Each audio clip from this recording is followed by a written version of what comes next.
Mesdames, Messieurs, bonsoir et bienvenue sur Alizé pour votre édition de 19 heures.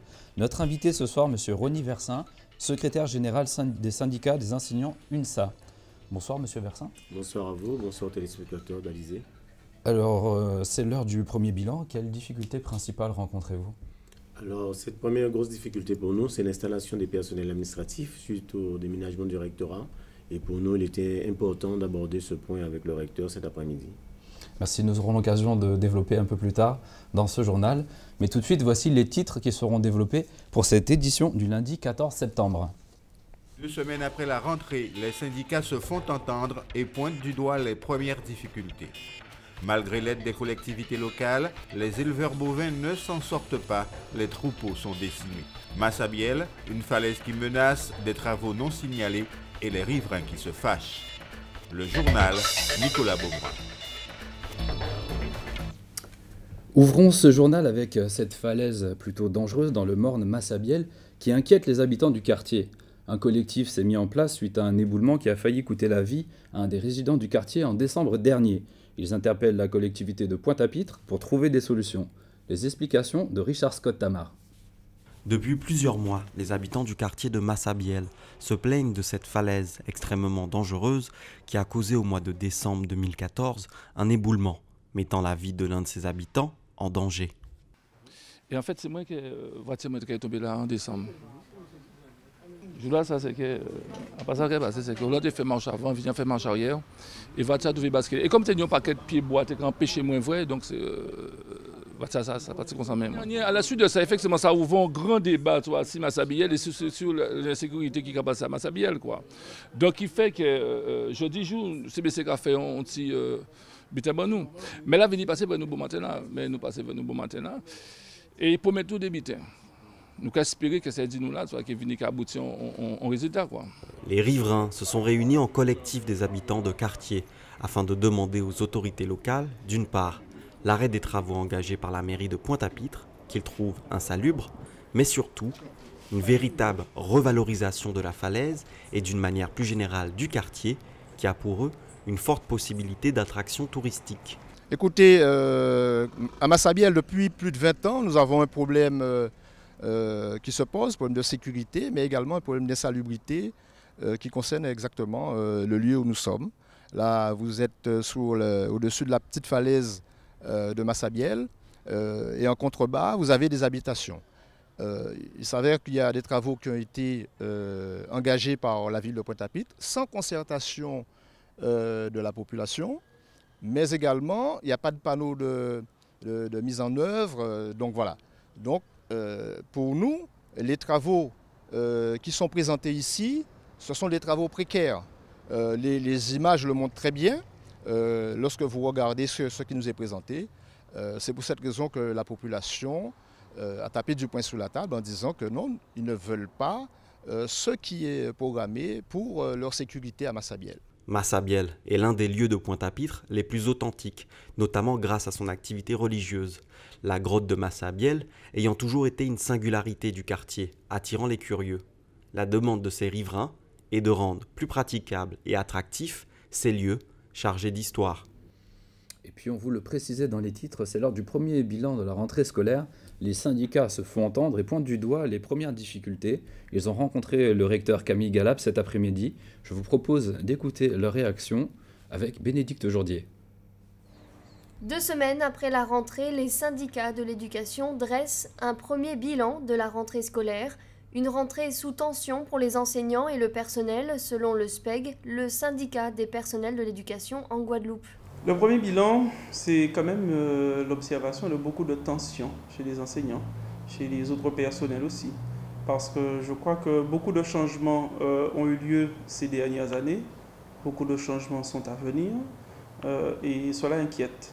Cela inquiète à tous les niveaux. Une inquiétude liée à la réforme actuelle des programmes en maternelle, la réforme des rythmes scolaires en primaire et la réforme des programmes du collège prévue pour 2016. Le SPEC dénonce aussi le mauvais fonctionnement du rectorat 2 mois après un déménagement précipité. Nous avons une administration rectorale flambant neuf, occupant en tout cas un bâtiment de grande difficulté qui ne permet pas d'accueillir décemment le public, ni au téléphone, ni même physiquement, et donc aussi des gestions des établissements et des personnels, des affectations aussi des personnels qui en prennent un coup. Donc nous avons quand même beaucoup de niveaux d'inquiétude pour cette rentrée.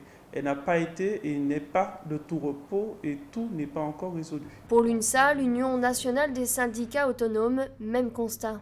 Nous, en ce qui concerne le CNSA Guadeloupe et l'UNSA Éducation, nous allons maintenir un dialogue social soutenu avec le recteur, puisque concernant la carte scolaire, il faut savoir que nous ne souhaitons plus subir des suppressions de postes à la rentrée 2016. Et par rapport à l'éducation prioritaire où l'Académie de la Guadeloupe a été fortement lésée compte tenu du fait qu'on n'a pas pris en compte les établissements et les écoles en zone urbaine sensible, nous demandons que lors du dialogue de gestion que monsieur le recteur il aura avec le ministère, qu'il puisse porter les problématiques contextuelles de notre académie. Ronny Versin et Michel Le Tapin, tous les deux représentants à l'UNSA, ont d'ailleurs rencontré le recteur cet après-midi. Donc pour développer justement par rapport à ce sujet, monsieur Ronny Versin, secrétaire général UNSA, donc que reprochez-vous principalement au rectorat? Alors au rectorat, donc, comme l'a souligné notre camarade de SPEG, nous, il est important que les collègues administratifs puissent recevoir les usagers qui sont les enseignants, les parents d'élèves, les étudiants de bonnes conditions. Aujourd'hui, nous avions tenu à dire à monsieur le recteur qu'il faudrait faire un point d'étape pour savoir quels sont tous ces dysfonctionnements, puisqu'il faut savoir que si aujourd'hui nous sommes dans cette désastreuse situation, c'est parce que l'administration électorale n'a pas écouté les préconisations des différents syndicats. Nous avions demandé qu'il y ait un déménagement échelonné, ce qui n'a pas été fait. Aujourd'hui, on constate que pour que les services puissent fonctionner, il y a une tournante au niveau du dispositif informatique. Donc, pendant 1 heure, c'est la DPES qui fait fonctionner. Ensuite, c'est la DPEP. Tout ceci, c'est inadmissible. Donc, pour nous, aujourd'hui, il faudrait que... Ce sont des termes techniques quand même pour les téléspectateurs. C'est-à-dire que le service qui s'occupe du second degré donc, ne peut pas fonctionner correctement. Les ordinateurs ne fonctionnent pas. Donc, à un moment, il y a une coupure du serveur sur le service du second degré. Après, c'est le service du premier degré. Donc en fait, vous notez qu'il y a des problèmes, des ralentissements au niveau vraiment du fonctionnement du service administratif. Ça va au-delà de ralentissement, ça va au niveau du service proposé. Si aujourd'hui que vous voulez retirer un diplôme, on ne le peut pas. Donc il y a des incidences directement sur les usagers. Des incidences sur les usagers et où vous savez qu'en cette période où on a besoin de diplômes, tant pour les étudiants qui vont à l'université, donc tout cela est vraiment dommageable. Et concernant les réformes au niveau de maternelle, au niveau du secondaire, qu'est-ce que vous avez noté? Alors, rentrée des nouveautés, rentrée de nouveaux dispositifs pédagogiques, mais en amont, il n'y a pas d'accompagnement. Donc aujourd'hui, on constate que, notamment pour la maternelle, donc, les programmes sont arrivés à la fin du mois de novembre, alors que les enseignants sont censés commencer tout de suite. Donc aujourd'hui, nous réclamons un véritable plan de formation pour les enseignants de la maternelle, mais notamment aussi pour un véritable plan de formation pour les enseignants des collèges. Puisque nous avons, si au niveau de l'UNSA Éducation, nous sommes favorables à cette réforme des collèges, puisque cette réforme des collèges va apporter un certain nombre de plus, nous demandons des améliorations, nous les avons demandées au niveau national, donc nous attendons que le ministère fasse ce pas-là, mais pour que les enseignants puissent véritablement s'approprier cette réforme des collèges, il va falloir profiter de cette année, puisque nous avons une année pour la mettre en œuvre, et il va falloir qu'il y ait des formations. Et nous avons demandé aussi qu'au niveau des établissements, qu'il y ait des temps dédiés au pilotage pour qu'on puisse savoir véritablement que propose cette réforme, comment peut-on proposer des projets d'innovation pour pouvoir se l'approprier et surtout faire réussir nos élèves. Et vous avez évalué la période, la durée de cette formation nécessaire pour les professeurs? Alors, concernant la réforme des collèges, donc, il y a une année, puisqu'elle ne va commencer qu'en septembre 2016. Donc, il appartiendra aux chefs d'établissement accompagnés des IPR de mettre en place différents dispositifs pour que, notamment, par exemple, pour le créole, pour les langues vivantes, que les enseignants sachent exactement où est-ce qu'ils vont. Aujourd'hui, il est important que ce soit l'administration qui fixe le cap et pas le contraire. Et donc, qu'est-ce qui est ressorti réellement de cet entretien avec le recteur? Donc, on peut dire, bon, déjà qu'au niveau du dialogue social, que nous avons un dialogue social correct. Donc, nous, aujourd'hui, au-delà d'être écoutés, nous attendons aussi de l'action, nous attendons aussi la concrétisation. En ce qui concerne l'audience d'aujourd'hui, nous avons aussi parlé de la requalification parce que pour nous, il est important de valoriser et de reconnaître le travail professionnel des administratifs. Et sachant que M. le recteur a pu obtenir un 3e poste concernant la requalification, donc il était important pour nous de définir une base de travail, une méthode pour qu'on puisse arriver très rapidement à une commission administrative. Un dernier point, il y a des bruits de grève pour jeudi matin. C'est à l'initiative de qui? Alors, certes, pas notre syndicat, pas l'UNS Éducation, donc d'autres syndicats qui, eux, ne soutiennent pas cette réforme. Nous, il faut savoir qu'au niveau de l'UNS Éducation, nous sommes une organisation syndicale progressiste et réformiste. Donc, nous, on ne dit pas qu'il ne suffit pas de toujours s'opposer. Nous, concernant cette réforme des collèges, nous sommes restés assis à la table jusqu'au bout. Et c'est ce que nous allons toujours faire pour prendre le pouvoir sur ce métier et apporter un plus aux enseignants. Merci Monsieur René Versin. Je rappelle que vous êtes le secrétaire général du SE UNSA. Merci d'avoir accepté notre invitation. Nous en parlions il y a quelques jours. Suite à la période de sécheresse qui a sévi en Guadeloupe, une aide destinée aux agriculteurs a été mise en place afin de nourrir leur bétail. Une enveloppe de 163 000 € a été débloquée par le conseil régional et le conseil départemental. Malgré cette aide, les éleveurs ne s'en sortent toujours pas. Muriel Barlagne a rencontré un de ces éleveurs qui exerce en Grande Terre. Depuis février 2015, Charlie Saint-Garin lutte contre les effets de la sécheresse à Desvarieux Petit Canal. Cette herbe, il la ramène de Petit-Bourg pour nourrir ses bœufs. Il tente de la faire durer une semaine, économie oblige. L'éleveur fait tout ce qu'il peut pour maintenir son troupeau en forme. Cela implique aussi des dépenses. En plus des granulés de céréales, il achète de la canne à broyer et des bananes. Quand tout va bien, il en a pour 600 à 700 € par mois, mais avec le manque d'eau, ça lui coûte 3 fois plus cher. Parce qu'un cheptel de 75 bovins, il y a beaucoup de dépenses. Moi, je dépense entre 1 500 et 2 000 € par mois maintenant. Alors, en fin de compte, on n'a pas de ressources maintenant. Dans les 8 mois, j'ai dépensé 16 000 €. Et des 16 000 € que je n'avais pas. Alors, en fin de compte, je suis endetté. Pour renflouer les caisses et diminuer la charge de travail, Charlie a vendu 5 génisses prêtes à être pleines à un boucher. Il a lui aussi bénéficié d'un bon de la Chambre d'agriculture lui permettant de récupérer gratuitement des aliments, mais au regard de ses besoins, cette aide est insuffisante. Je ne sais pas comment ils ont calculé, sur quel barème, sur quels critères. Ils nous ont donné un sac par bovin. En fin de compte, moi je passe 3 par jour. Alors en fin de compte, en mois de 75, il y a pour 1 mois et demi et en temps normal, je passe 3 tonnes. Vous utilisez 3 tonnes d'aliments par mois 3 sacs par jour, alors ça fait 3 tonnes. Pour éviter une telle situation, il faudrait pouvoir laisser une parcelle de terre au repos, le temps que l'herbe pousse et arrive à maturité. Pour cela, il faudrait plus de foncier. Charlie souhaiterait agrandir son exploitation, mais ses demandes sont restées sans réponse. Pour les éleveurs, l'heure est à la mobilisation. Là, on est en train de monter des dossiers pour revendiquer. Parce que nous, en plus le problème de la sécheresse, on a le problème de mouches, de tiques. Et une parcelle comme ça, on a besoin d'engrais aussi. Dès qu'il va pleuvoir, on aura besoin d'engrais. Alors, en fin de compte, on attend, on a monté des dossiers, on attend pour voir. Si la pluie ne cesse pas, la situation pourrait s'améliorer d'ici 1 mois. En attendant, les animaux perdent du poids, il devient difficile de fournir les boucheries. Quant aux nouveau-nés, leur avenir est compromis. Revenons à présent sur les suites de cette enquête. 24 heures après le meurtre de Gary Ponin qui a été tué par une balle en pleine tête, hier à la sortie d'une discothèque de Saint-François. Les circonstances exactes dans lesquelles cet homicide a été commis restent floues. Il y a quelques jours, la victime aurait tué un différend à l'arme blanche avec un autre individu, une piste qui pourrait mettre les enquêteurs sur la trace d'un suspect éventuel.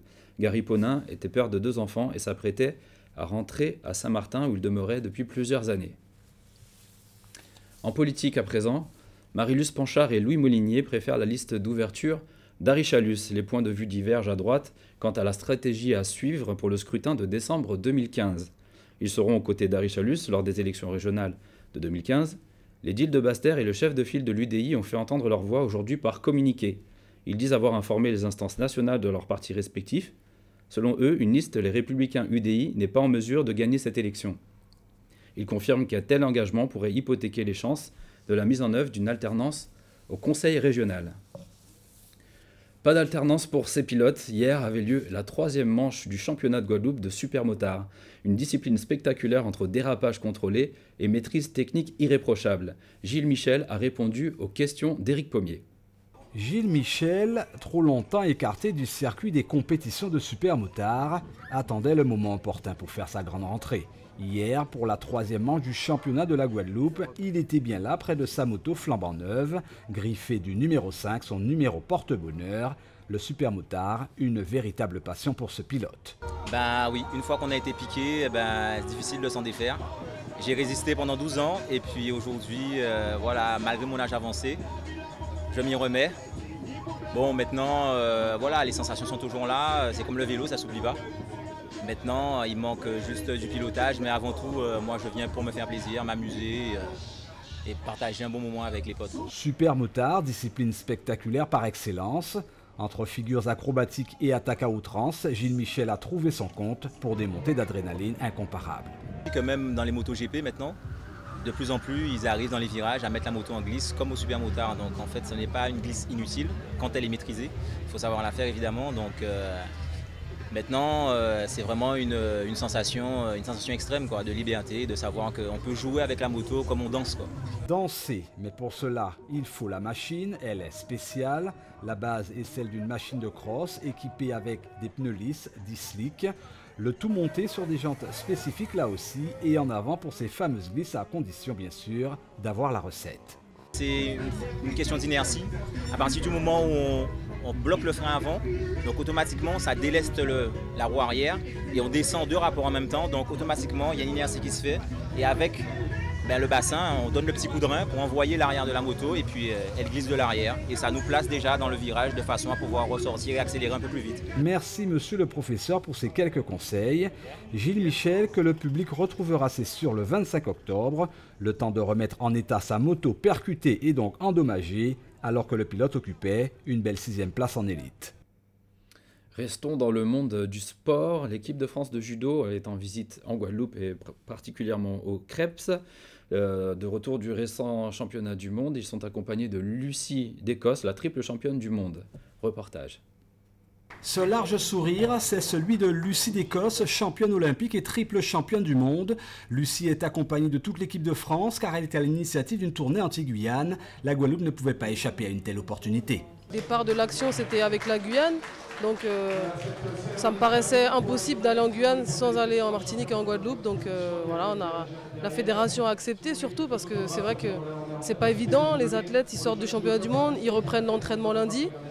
Et voilà, la Fédé a accepté, on a réussi à organiser et c'est une belle fête. Pour l'entraîneur national de l'équipe féminine, cette venue est surtout l'opportunité de transmettre des valeurs chères au judo, une donne que partage la Ligue de Guadeloupe. Le principal objectif, c'est de partager un petit peu la joie de notre réussite lors des derniers championnats du monde, où on a fini 2e nation, on a eu 6 médailles, avec nos petits licenciés des Antilles et de la Guyane.